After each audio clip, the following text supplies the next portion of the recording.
kure niho njugunye ibyo byose byakurega,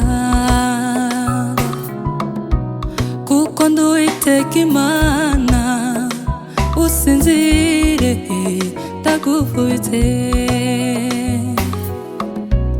kandi nitwa ndiho basa kugutungisha inkoni y'ukuboko kwanjye,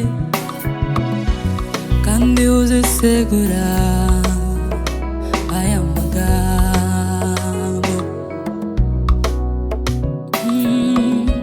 ndetse n'ukuboko kwanjye kuzaremerera imigambi y'ababi, kuko nitwa ndiho basa kugutungisha inkoni y'urukundo ngukunda. Genda ubeho, ndabivuze, genda ubeho,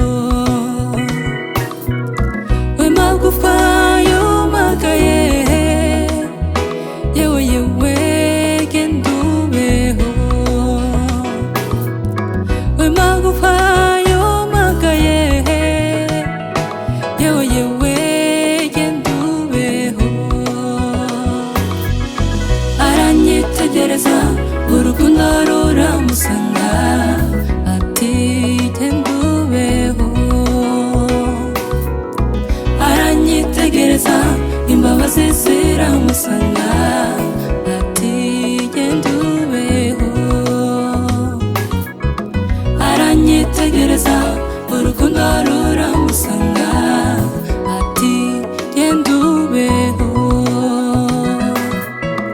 Aranyitegereza imbabazi ziramusanga,